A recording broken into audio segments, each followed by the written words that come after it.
네, 진성준 의원입니다. 초대 기획예산처 장관에 지명되신 것 축하합니다.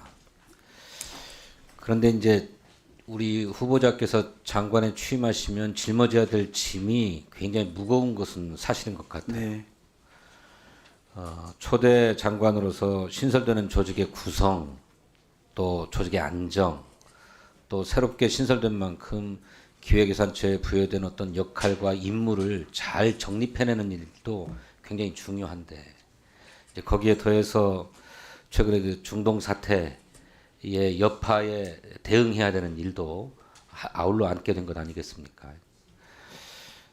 당장 뭐 추경도 편성해야 될 책임을 지게 될 거고요. 이제 모두 발언을 들어보니까 그런 초대 기획예산처 장관으로서 수행해야 될 임무를 잘 인식하고 계시고, 또 같이 정치하는 사람으로서 저 자신을 좀 숙연하게 하는 그런 각오도 엿보여서 저기 마음이 놓였습니다.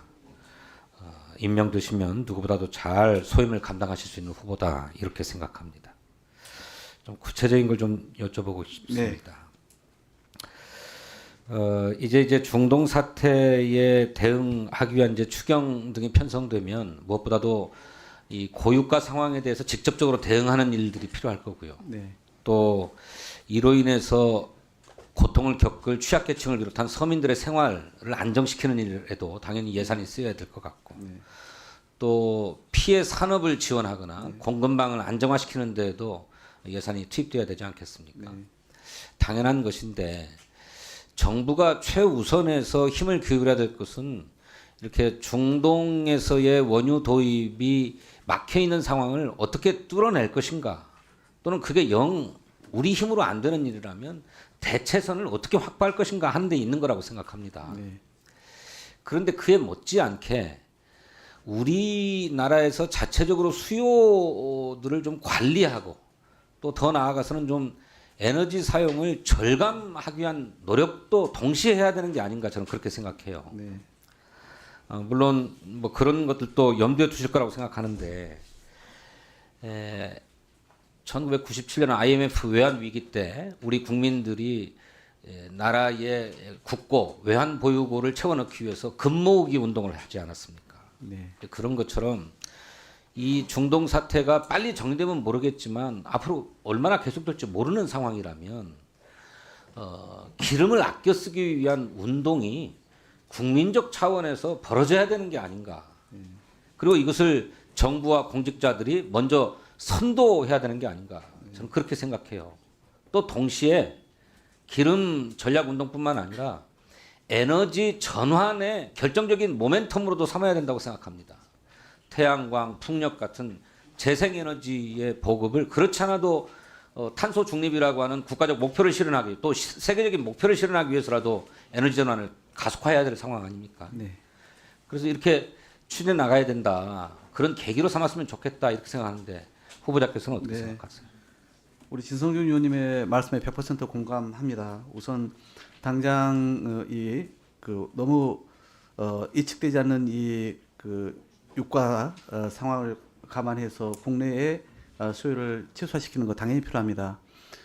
그래서 말씀하신 것처럼 대통령께서 이미 이제 부재 검토도 좀 해볼 필요가 있겠다라고 하지 않았습니까?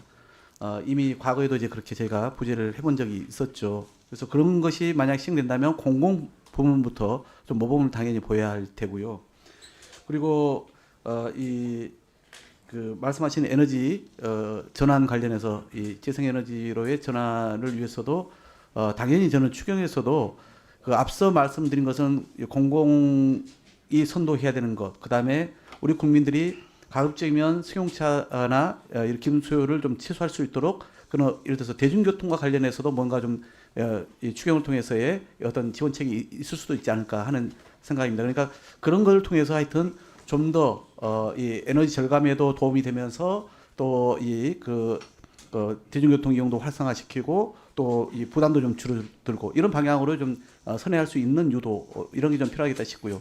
그리고 지금 말씀하신 이런 재생에너지가 알다시피 이제 우리 정부가 올해 발표를 통해서 그 100기가와트까지 이제 목표를 상향하지 않았습니까?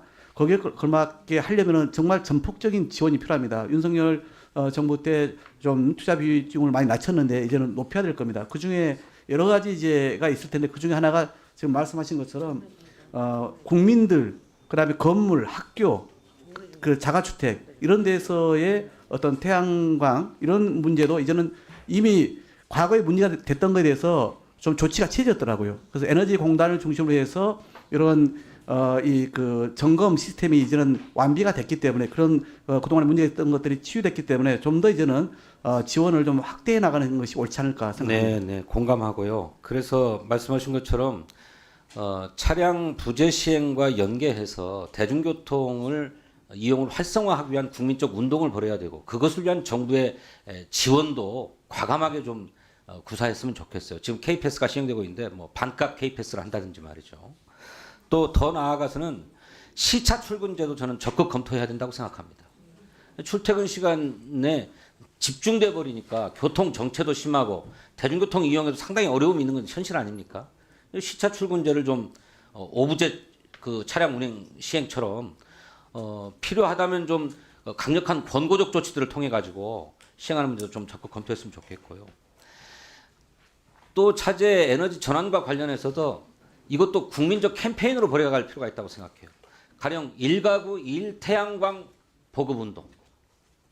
한 가구당 태양광 하나씩 다 설치하자. 이렇게 국민적인 참여들을 조직해내면 우리 국민은 이 어려운 시기를 함께 극복해 나간다고 하는 자부심도 생길 수 있을 거고요. 또 그렇게 위기 때 우리 국민들이 자발적으로 참여했던 역사와 전통을 우리는 가지고 있지 않습니까?